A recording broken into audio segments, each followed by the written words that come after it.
to be talking about stoichiometry and the different stoichiometry problems. Now, stoichiometry is the relationship between the quantities of reactants, which is the left side of the reaction, and the quantities of the products, which is the right side of the reaction. When a stoichiometry problem is dealing with more than one type of molecule, then you need to have a balanced chemical reaction to help you with the setup. Let's take a look at the first example. When heated, potassium chlorate decomposes into potassium chloride and oxygen. If this reaction produced 39.6 grams of potassium chloride, how many grams of oxygen were produced? Since they're giving us information on potassium chloride and asking us about oxygen, that's a hint that we need a balanced chemical equation. So once we balance this equation, we're going to get a 2 to 2 to 3 ratio reaction. After we have the balanced chemical equation, we need to go ahead and list our given. Now, I know story problems can be overwhelming, but you just want to break this down where you're just grabbing onto the necessary information. So the first part says produces 39.6 grams of potassium chloride. So I'm going to go ahead and write that number down. And it's asking about the grams of oxygen. So basically, they're asking us to convert 39.6 grams of potassium chloride to grams of oxygen. You want to start off with a roadmap. Always begin your conversion with the given information. Grams of potassium chloride is in the numerator, so grams of potassium chloride goes in the denominator. Now, grams of potassium chloride can be found on the periodic table. Chlorine plus potassium gives you 74.55 grams, and this equals to 1 mole of potassium chloride. That is the molar mass of potassium chloride. Now, moles of potassium chloride is in the numerator, so now I have to put moles of potassium chloride in the denominator. Once I'm in the units of moles, I can do something that I call a chemical switcheroo. That means I can switch from one chemical to another. So I take a look at my balanced chemical equation. For every 2 moles of potassium chloride, there is 3 moles of oxygen. So I'm going to go ahead and put that into my conversion.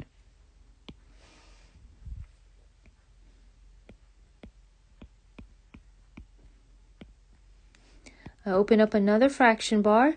Moles of oxygen is in the numerator, so moles of oxygen has to go in the denominator.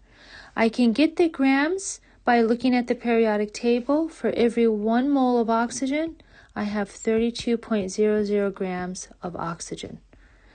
My final answer has to be in the correct significant figures and the correct units. 39.6 grams of potassium chloride is what we started off with.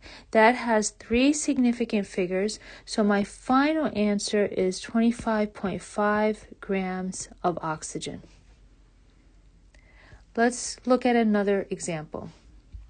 How many grams of CO2 could be produced from 2 grams of C2H4 and 5 grams of O2? Again, they're giving us information about 2 molecules, but they're asking about another molecule. So that means I need to have a balanced chemical equation.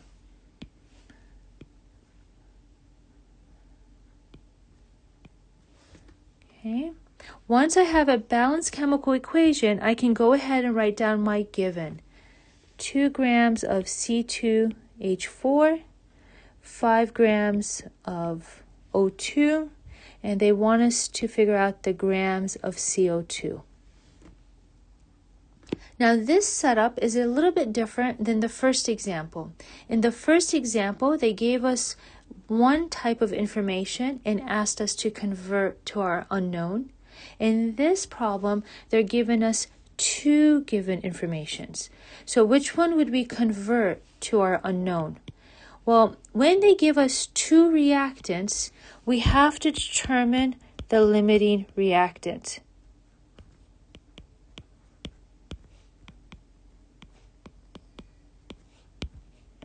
Basically, what we're doing is we're converting our reactant to CO2. The one that gives us the smallest amount of product is going to be our limiting reactant.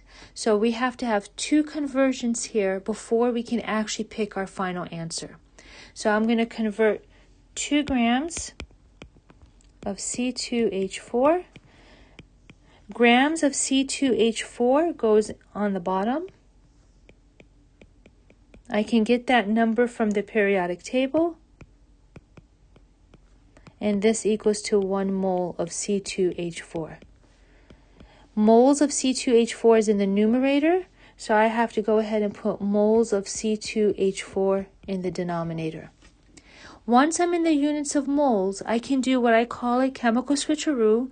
I take a look at my balanced chemical equation, and I see that for every 1 mole of C2H4, I have 2 moles of CO2. So I'm going to go ahead and put that into my conversion.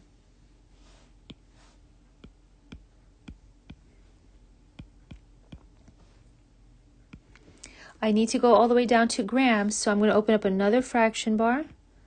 Moles of CO2 in the denominator. For every 1 mole of CO2, I get 44.01 grams of CO2. Once I put this in my calculator, I get 6.3 grams of CO2. This is not my final answer because I have to compare this conversion to the 5 grams of oxygen conversion. So I'm going to go ahead and do another conversion. Grams of oxygen is in the numerator, so grams of oxygen in the denominator. 1 mole of oxygen will give me 32.00 grams of oxygen. I just got that from the periodic table, 2 times oxygen. Moles of oxygen is in the numerator, so moles of oxygen goes in the denominator. I want to do a chemical switcheroo. I take a look at my balanced chemical equation. I see for every 3 moles of oxygen, I have 2 moles of CO2. So I'm going to go ahead and put that into my conversion.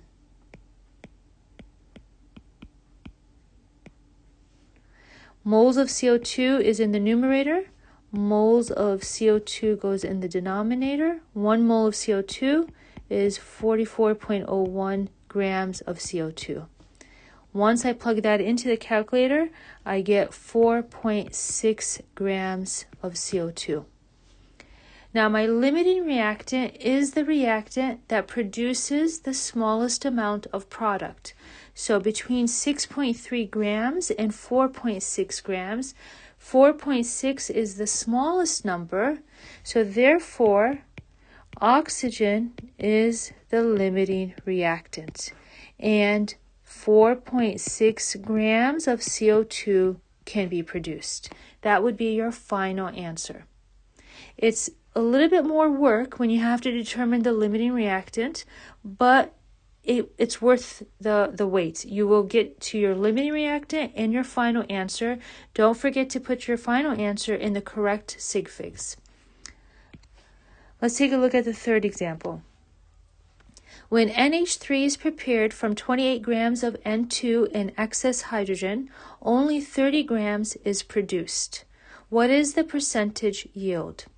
So they're talking about nitrogen, and they're giving us information on NH3. So I need to have a balanced chemical equation. Okay, and I'm going to go ahead and pull out my given. Prepared from 28 grams of nitrogen and excess hydrogen. That just means that a nitrogen is the limiting reactant and I don't have to do any extra steps there. And only 30 grams of NH3 is produced. Now, when they say that 30 grams is produced, that's what we call actual yield. So I like to write that down so I don't forget. And they're asking for the percent yield. Let's remember, what does percent yield mean? The percent yield formula is actual over theoretical times 100. I have the actual, I don't have the theoretical, so I have to stop and go ahead and convert my 28 grams to my theoretical. So I'm going to convert 28 grams of N2 to my grams of NH3. Always start with my given number, 28 grams of N2. Grams of N2 goes in the denominator. I can get grams of N2 from the periodic table, so 1 mole of N2 is equal to 28.00 grams of N2. Moles of N2 in the denominator. I want to find out a relationship between moles of N2 and moles of NH3. I can take a look at my balanced equation, and I see for every 1 mole of N2, there are 2 moles of NH3. So I'm going to go ahead and put that in.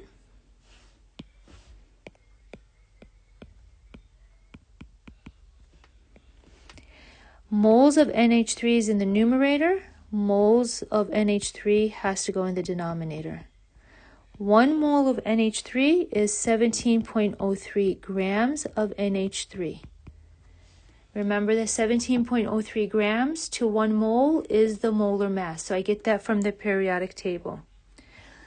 This, when I punch this into the calculator, this equals to 34.06 grams of NH3. When you convert from reactant to product, this is called the theoretical yield. So what I just solved for is called theoretical yield. Now let's take a look at our formula for percent yield. Percent yield is equal to actual over theoretical times 100.